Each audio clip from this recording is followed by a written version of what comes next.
aujourd'hui le 12 juin, on est le mercredi. J'attends Franck et Emma pour le sortir de pêche sous-marine. Et si on fait du poisson, après je reprends une vidéo. Alors, le pas à la sympa. La mer ne bouge pas trop. Dès que le dimanche soit annoncé, on ira bien. J'espère que la vidéo vous plaira. Et puis je vous dis donc à tous à très bientôt. N'hésitez pas à vous abonner si vous ne l'avez pas encore fait à la chaîne Les Mordus de Pêche Sous-Marine et à activer éventuellement les notifications pour ne louper aucune des vidéos que vous faites. Allez, à très bientôt, ciao.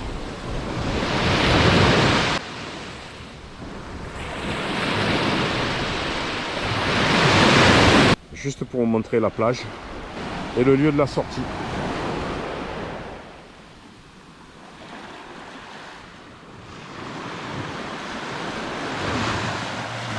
On est sur un coin secret de Franck. Ceux qui connaissent reconnaîtront. Oh, mais on va montrer le moins d'images possible de l'extérieur. Et Emma. Voilà. Et puis on va essayer un peu de faire du poisson. De faire un peu de poisson. Mais en tout cas, l'endroit est vraiment superbe. En tout cas, merci de m'avoir mené sur votre coin. Avec plaisir, maintenant il faut espérer qu'on fasse du poisson parce que... Voilà. On va voir. Hein? Mais bon, Franck, moi, je suis confiant.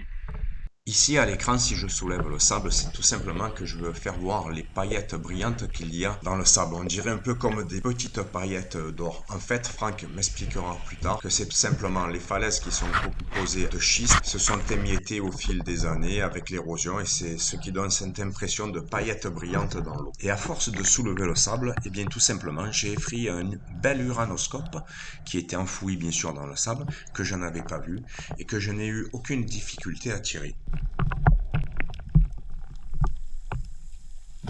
Ici une méduse Rhizostoma pulmo.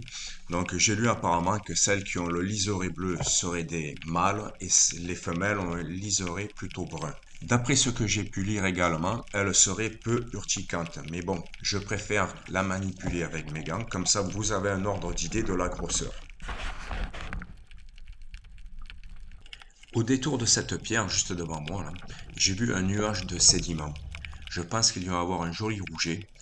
Et effectivement, en m'avançant discrètement, j'ai pu le voir en train de fouiller dans le sédiment. Une approche discrète et je parviens à le tirer. Malheureusement, il se décroche et je le retrouverai quelques instants plus tard, après plusieurs apnées, caché au fond de la pierre sous laquelle je l'ai vu se réfugier.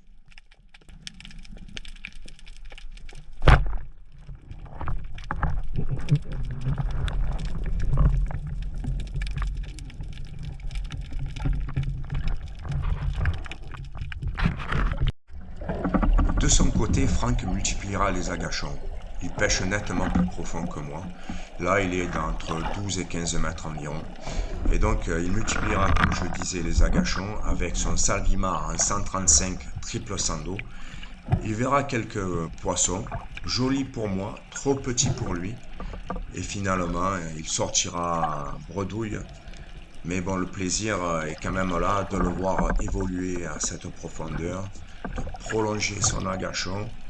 Et puis une fois qu'il sera de retour en surface, je m'approcherai de lui pour voir si tout va bien. Et je vais vous montrer les quelques poissons qu'il a pu capturer, non pas avec son harpon, mais avec sa caméra GoPro au cours de ses différentes excursions. Tout commence par la mise à l'eau. Franck est le premier à y entrer. Et dès le départ, il y a pas mal de manches dans 20 à 30 cm d'eau, comme vous pouvez le voir. Et on y voit quelques petits loups. Bon, pour Franck, ils ne sont pas assez gros. Mais moi, de mon côté, j'en capture un qui fera la maille, qui est de 30 cm de haut.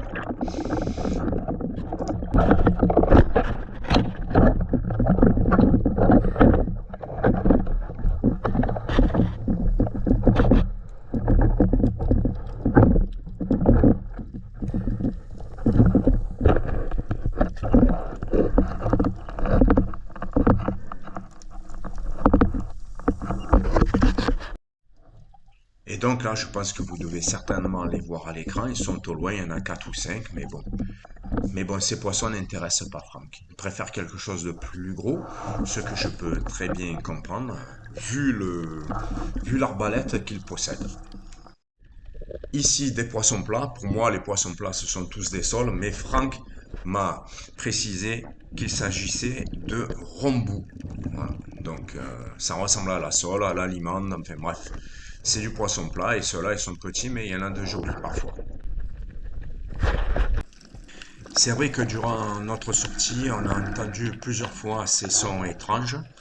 Là, devant la caméra passe une girelle commune. Au loin, les petits poissons que nous voyons noirs, apparemment, ce sont des castagnols. Et puis, comme je vous disais, on a souvent entendu ces bruits sonores. Et puis, moi, je croyais que c'était peut-être des baleines, des cachalots. En fait, non, il n'en est rien. Franck m'a dit tout simplement qu'il s'agissait de sonars.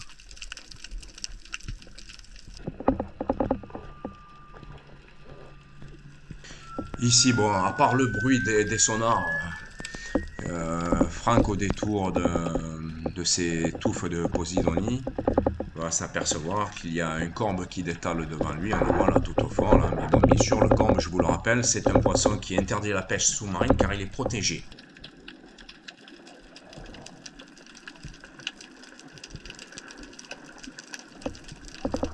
Bon, ici, toujours pareil, Franck qui est sur un agachon.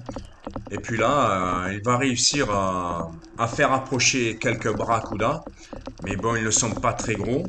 Alors, il laisse passer les petits qui sont au loin, espérant quelque chose de plus gros, mais finalement, rien ne s'approchera.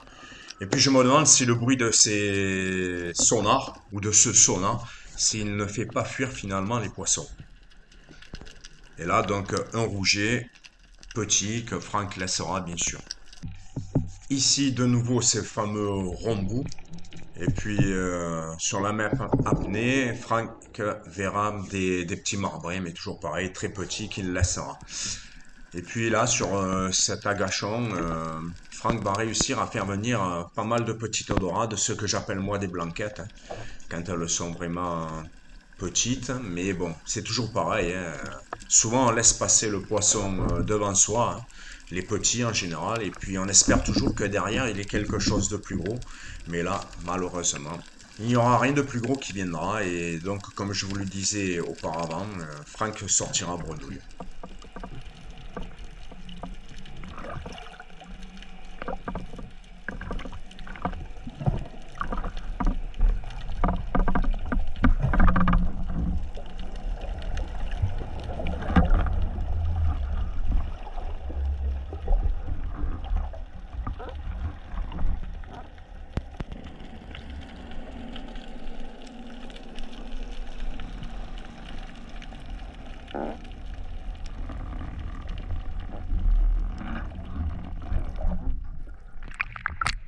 J'en ai profité pour te filmer depuis la surface.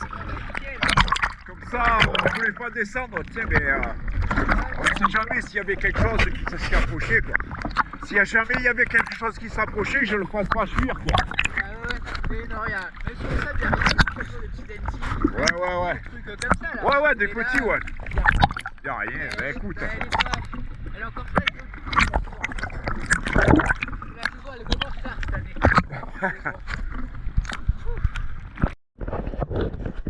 Moi qui suis souvent de l'autre côté de la caméra, ça me fait toujours drôle de me voir évoluer sous l'eau. Et puis là, je remercie Franck d'avoir filmé cette scène, car moi, malheureusement, je n'avais pas lancé ma caméra. Et puis j'avais repéré de loin une forme sous les posidonies. Et en fait, c'était une rascasse qui était posée, donc j'allais dire qui s'était cachée sous l'algue. Hein. Certainement, elle aussi, elle était à l'agachon pour capturer du poisson. Et puis voilà, c'est une rascasse qui est pas trop mal. Et j'espère que cette vidéo vous aura plu. Je vous dis à très bientôt. Salut les mordus de pêche sous-marine. Alors aujourd'hui, nous sommes le mercredi 12 juin. Je suis allé pêcher dans un coin top secret. Seulement pour ceux qui connaissent. Bien sûr, ceux qui connaissent, peut-être ceux qui connaissent reconnaîtront la plage où nous sommes, parce qu'aujourd'hui, je suis avec Franck et Emma. Je vais leur laisser la parole, et surtout, n'oubliez pas que le 23 juin, le dimanche 23 juin, ils organisent une sortie, et donc je vais leur laisser la parole, et je vous dis à très bientôt. Ciao. Tiens, c'est à toi, vas-y. Bon, bonjour à tous. Bonjour. Bon, petite sortie aujourd'hui. On espérait qu'il y ait pas mal de poissons. En fait, l'eau est froide, c'était pas génial. Après, Alain nous a fait une belle pêche quand même. Hein. Je pense qu'il fera une vidéo sympa. Bon, quelques petits loups, des rougets qui étaient plus gros que les loups. Je plaisante. Ah, les rougets étaient beaux. Un uranoscope pour ceux qui connaissent. Et puis voilà. Bon. On vous rappelle donc la sortie du 23 qui aura lieu à Gien, donc n'hésitez pas si vous avez la moindre question à venir m'en parler. Emma sera là aussi. Et puis donc pour ceux qui veulent, il y aura, faut venir avec un peu à boire, un peu à manger, puis on fera un apéro généralisé après la plongée. Voilà, la bise à tous. Allez, vas-y, je reprends la main. Je reprends la main et puis moi je vais faire aussi un peu ma pub pour moi. Puisque samedi 15 juin, la veille de la fête des pères, je serai à Cabestany-au-Bagne. Ce jour-là, exceptionnellement, il y aura 10%. Les 10% concerneront également les produits en promotion. Voilà. Allez, sur ce, je vous laisse. À très bientôt. Et je bascule. Non, je ne peux pas basculer l'écran. Non, je fais voir. Oh non, je ne fais pas voir. Je ne fais pas voir où on est. Allez, à très bientôt. Ciao. Ciao. Ciao.